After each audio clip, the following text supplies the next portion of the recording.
we were having a word about authenticity in the workplace. Yes, authenticity in the workplace. The very contentious, I think, topic of authenticity in the workplace. Not contentious in a way that, like, people are at war over it, but I think there's a spectrum of thought about whether authenticity in the workplace is something that is good, Mm, or not needed, or over the top, or required. Like, everybody has kind of a different opinion on it. Um, but even before that, like, authenticity, like, what is authenticity in the workplace? mm. Like, I think everybody's idea of it, like, how they conceptualize it is different as well, which doesn't help there.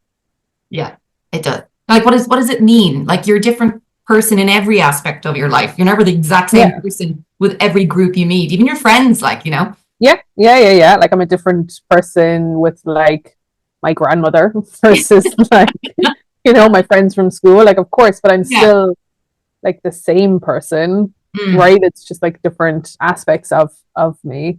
Whereas I think there's been a real drive, and particularly you've probably seen it in marketing, towards, like, authentic marketing, and, like, mm. very, Yeah. kind of, really kind of marketing, like, the people, these authentic people, as opposed to necessarily the product, or Hmm. where the brand actually becomes the people as opposed to what they're selling. And it's a Um, fine line, though, like whether it comes across as authentic or it's so not contrived, but it comes across disingenuous. They're trying so hard. yeah. But Oh, also contrived. But yeah, also contrived. And I think it's because, like, we had, of course, like, this huge rise in influencers, right, on yeah. the internet, with the rise of, like, Instagram and TikTok, etc. And the first wave of those influencers were very contrived, right? So it was a very curated feed, very curated videos. You Yeah. look a certain way, et cetera, et cetera. But then there was, like, a pushback on that, where everybody kind of Mhm. moved away from this overly kind of curated influencer, very Yeah. fake and unattainable, towards a more kind of, like, authentic Yeah, realistic. influencer. Even this notion of, like, de-influencing, that has happened as well. And Yeah. Like I you're, think that kind of started it, and then the marketing, as all thing, the trends obviously kind of yeah. came from there in a lot of ways, and has now fully reached and has kind of got its fingers into corporate marketing. Yes. Yes, it has. But this is where I think that it's very difficult then to consider authenticity in the workplace, be it within the culture or within the marketing of a company, because it doesn't sit comfortably alongside that, because everybody knows that regardless of what situation a person is in, like, you slightly adjust yourself accordingly. Yeah. Um, and so true authenticity in the workplace isn't really something that's possible anyway. And nor is it even appropriate. Yeah, exactly. Great example, like, we're both Irish people. Um, and as most people who might know Irish people know, we swear a lot. It's part of our language. Honestly, like, not even a joke. It's just, we do. Mhm. We swear. That's what we do. I don't when I'm working with people from the US, right? And Canada to lesser degree, but specifically the US, because they are a lot more conservative in their Mhm. language and what's appropriate in the workplace. And that's fine. Yeah. I'm still myself in that Yeah. workplace. I've just adjusted it a little bit towards, like, the audience I'm going for, to have, like, the best effect that I can go. Yeah.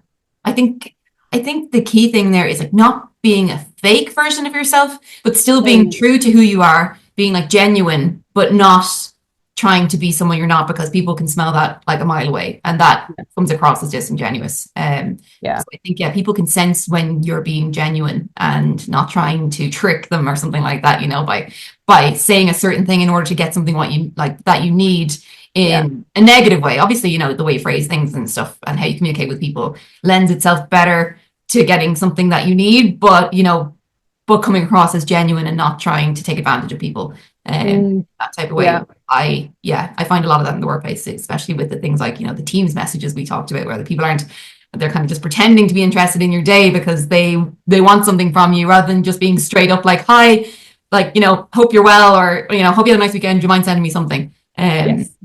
Like you're coming across as more genuine than asking somebody about it and then immediately going into what you need.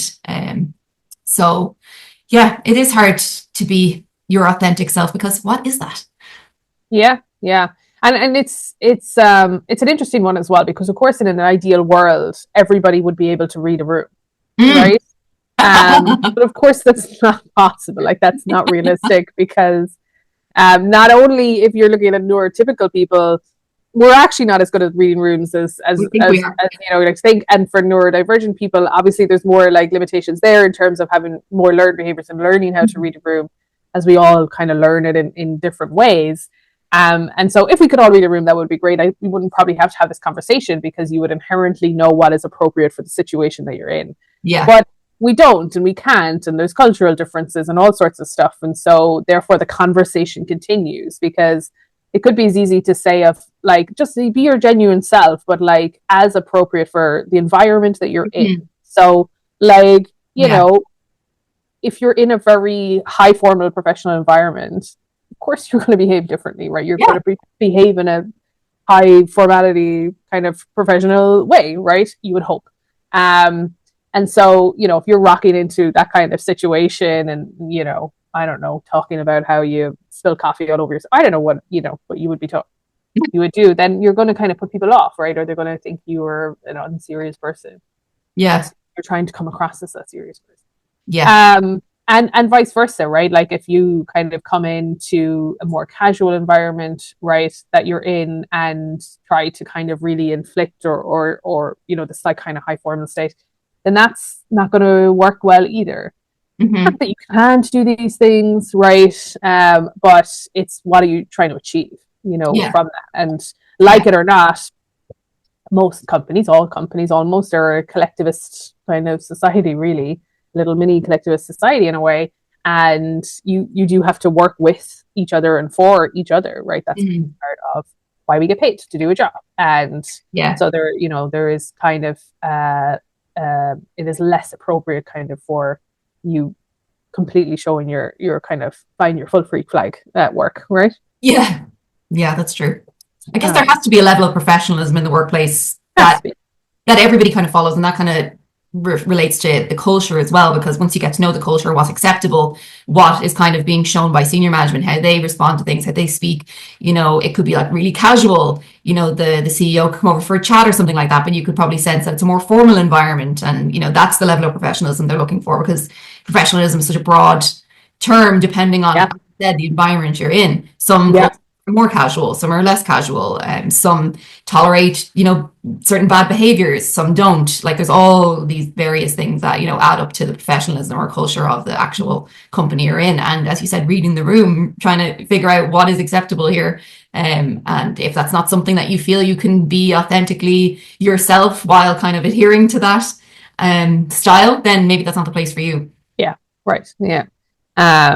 Because, you know, what is that authenticity is really the big question that we can't answer. You know, because it kind of comes down to a mixture of like what your core values are, like, you know, how you're morally aligned as a person, and what environment you're comfortable working in, right? So, you know, you have some people who really enjoy working in a place that's fully suited and booted, and it's very kind of like formal and hierarchical, and that's great, right? And they're probably not going to thrive in like a casual, maybe remote environment, right? They don't have to, and vice versa, right? And vice versa. So I think sometimes where we start to see the tension that comes out of a lack of authenticity, I guess, is kind of twofold for me. One, I think it's more down to a lack of transparency. I think sometimes at work where you could be transparent and you kind of choose not to, or you know, if you see kind of maybe more inexperienced leaders or ineffective leaders who kind of resort to a manipulation to get like, you know, to get their goals achieved, which can work in the short term, right? But if it's done repeatedly, people tend to tune into that after a little while, and can cause long-term trust issues, right? Which trust issues always bad for a company. And that can be really tricky, because I think that's where this notion of like authenticity gets very muddied with transparency and trust in a workplace. And I think that's where they start to like really kind of meld together a little bit. But the other bit is when you have on the other end of the spectrum, and we see a lot of this is back down to maybe like startups of 2 or 3 people or single people, brand development, especially where you have personalities that become brands, and they're just being their true authentic self, and you're buying into like whatever it is that they're portraying. And that there was a sliver of time, I think, where that worked. And I think people have just like really overshot that right now, and so much of it just comes off as cringe. Oh, so much stuff comes off as cringe. High cringe. Yeah. Because so again, like the level of reading the room that people have, the level of what people see as cringe is different for each person. 100%, right? Yeah. I feel like I've got a very high cringe meter, and I don't know whether that's because we're Irish. I think you have a high cringe meter. You have a higher cringe meter than I do. Oh yeah. Yeah. Probably because I've worked in marketing so long and I've seen. Probably. I'm so sensitive. Exactly. To it. And so sensitive to taking on trends, like, you know, that trend of like, oh, very cutesy, very demure. Oh my God, that drove me insane. Like, that made me feel cringe. Like at the start, I don't even know who started it. I do. And honestly, good for her. She should get her bag. 100%. Yeah. But yeah, it was funny. But it was, for a certain period of time, it was funny. And then I started seeing like ads that would come out with it. But it was too late. Is where it gets, at that point. It's already, yeah. And even, so by the time you've actually been able to incorporate a trend into your marketing and get it approved and get it blah, blah, blah, blah, it's already too late. Yeah, it's too late to really capitalize on it. And then it comes across as cringe because it's like you're coming across as trying too hard. But again, it's all subjective, right? Depends on what people's level of cringe is. It's like, you know, the when we went to see that person speaking, who we won't talk about because it's not all positive. So we went to see that person. We had like different things coming out of it. We both were like, oh, it felt a little cringe. You were like, oh, super cringe. I was like, yeah, that would rub me the wrong way. But then I was like, but more specifically, the information that he was giving me wasn't anything that was groundbreaking. Like, it was absolute basic, like, you know, business 101 stuff. But said so enthusiastically. That's the thing. Make it sound like he had invented all of these concepts. And so I was sitting there being like, I don't understand. There's no information. There's no new information coming out. There's nothing groundbreaking here. And then you were like, this was high cringe. You know, so like we both had these like different perspectives based on what we're used to, right? Yeah. And just goes to show, if you say things with a certain enthusiasm, or the way you've figured out a way to communicate that, you can say the most basic level stuff that everybody already knows, but then you're sitting there going, wow, that's pretty interesting, that's a good point, even though you already knew this information. Listen, like there wasn't a single item of new the amount strategies of executives I've worked with that have just said the same old stuff, but the way they've positioned it, or the way they've sounded when they said it, with such confidence and such enthusiasm, that even people who know what they're saying is already known, they just believe them, or they just think, wow, that was great. So it's strange. And I think the thing is that them talking about tried and true methods is fine, because some things are classics for a reason, right?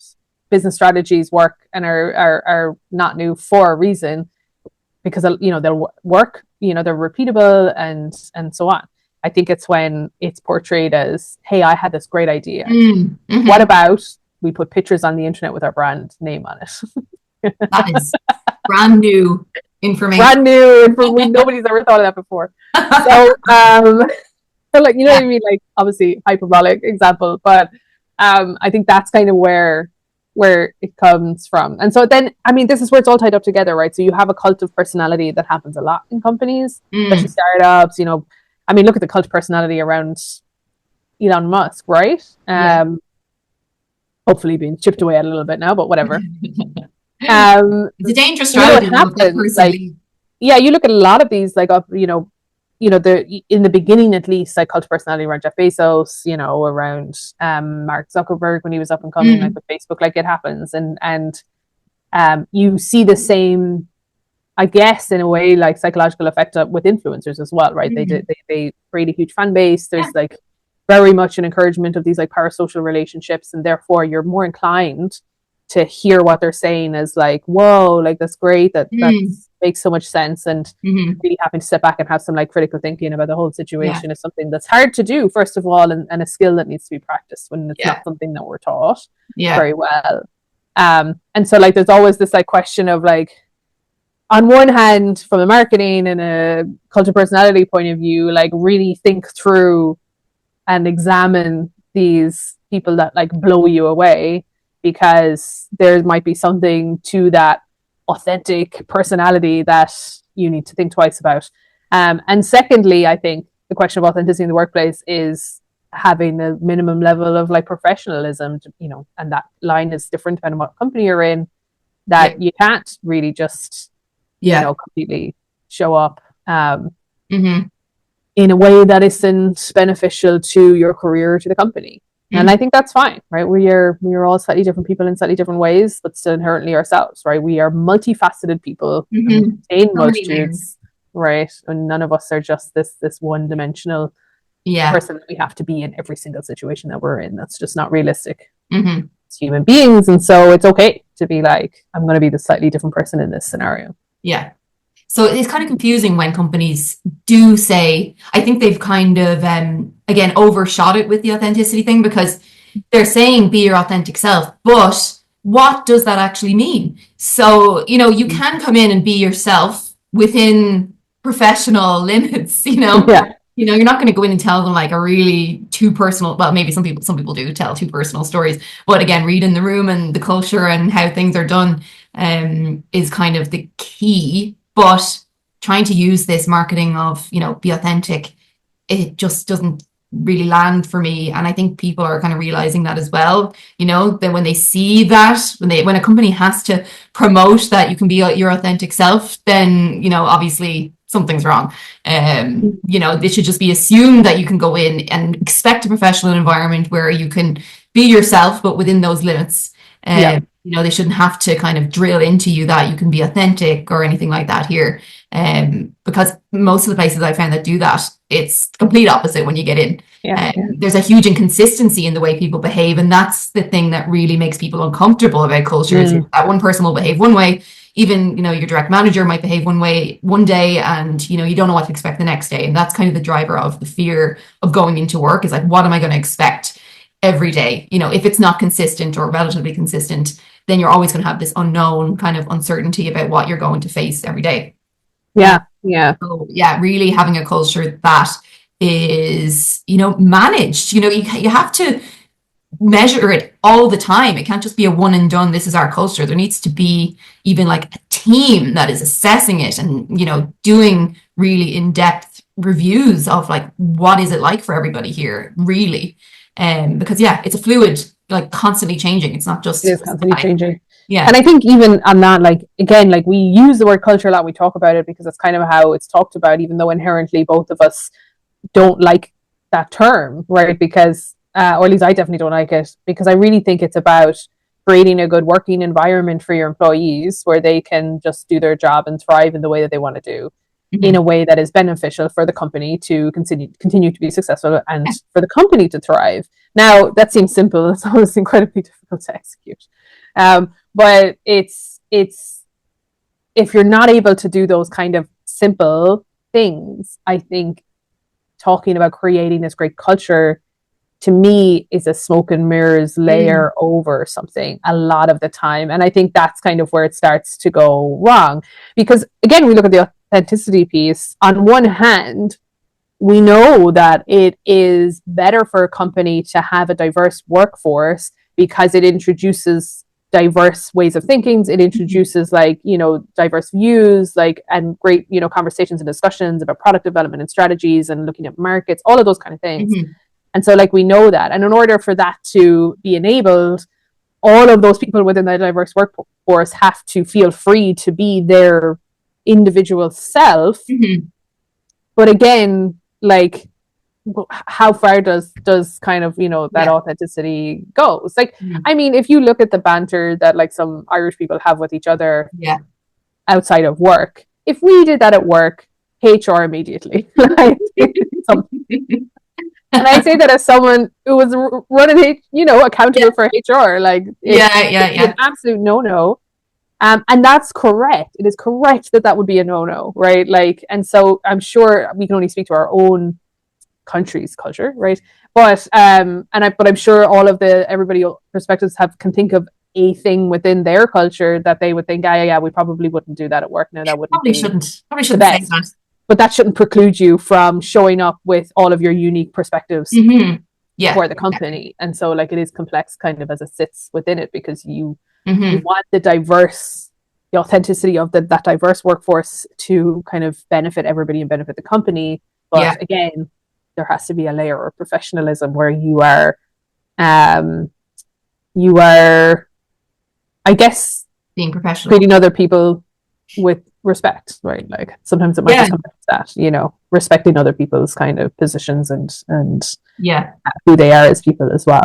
yeah. I think And not trying to create a homogenous culture. I mean, I think that's what it is you want to move away from creating a homogenous culture because it's bad for a company. You want a more diverse workforce and a good working environment, but you yeah, want everybody to be able to work together. yeah.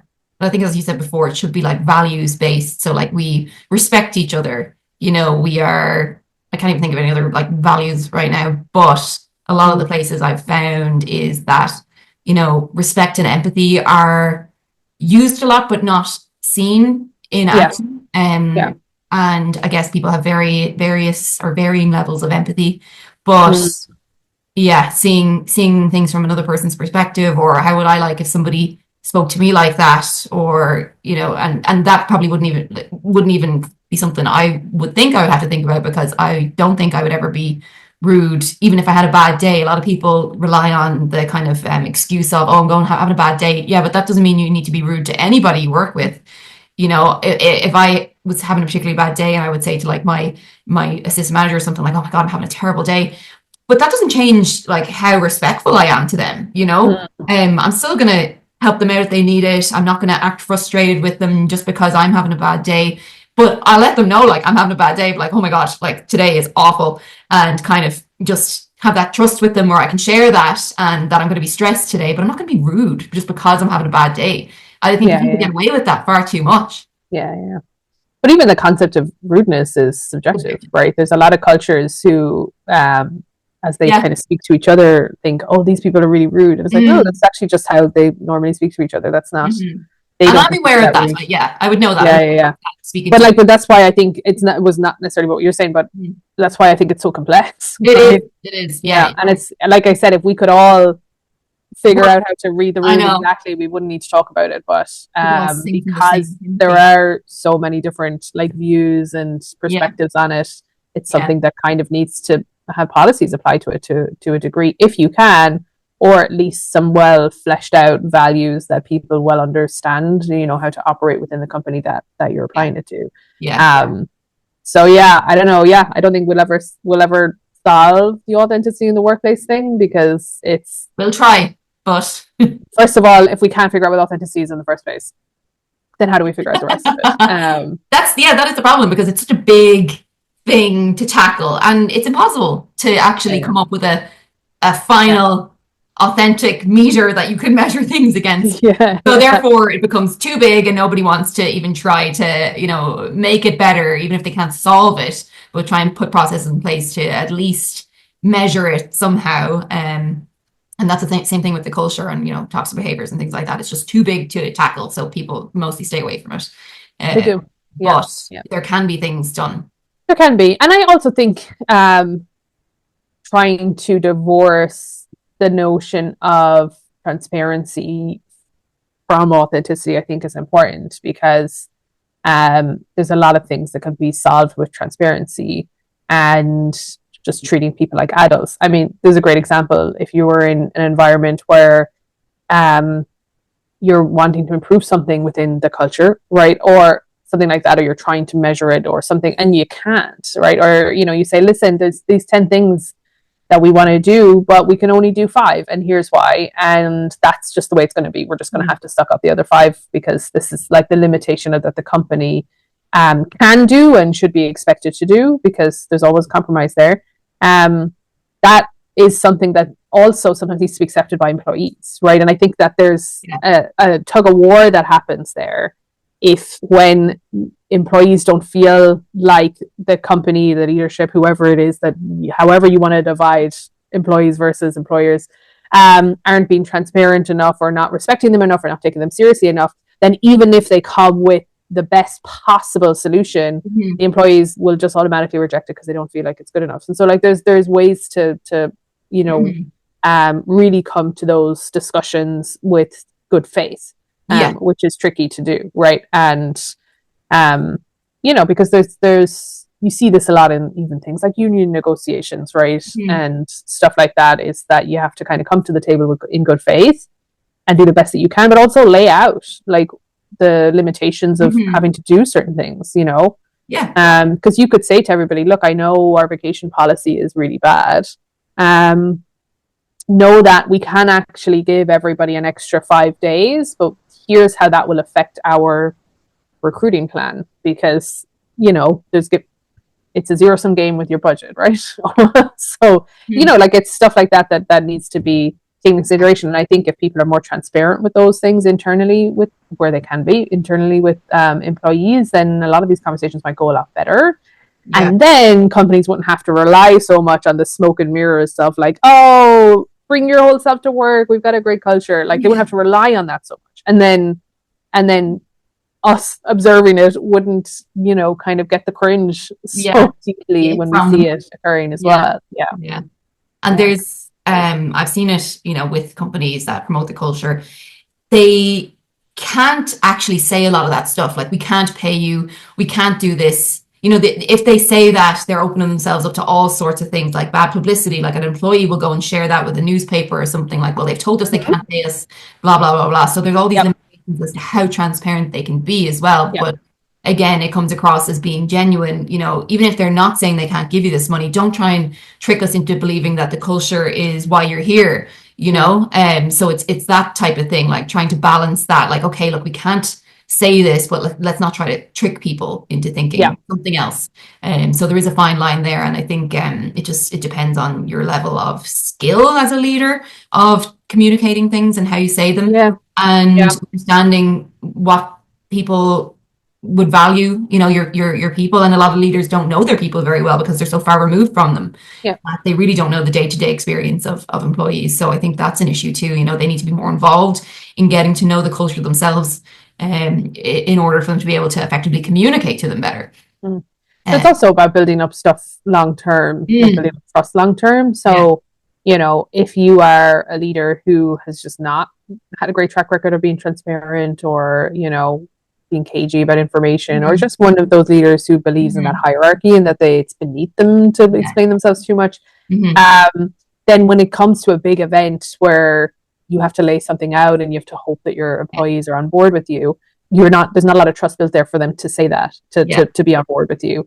If you have, like, over time, through small actions, built up trust and proven to be, you know, as transparent as you can be and as trustful as you can be, if you have to make a big announcement and say, hey, we have to do this, I cannot tell you why, like, but please, in this case, can you kind of be on board with me and trust me on this? You are going to get that trust a lot more, right, if you build it up. And so I think what some people don't necessarily practice as leaders is this notion of building up trust over time, like from the very beginning through small actions,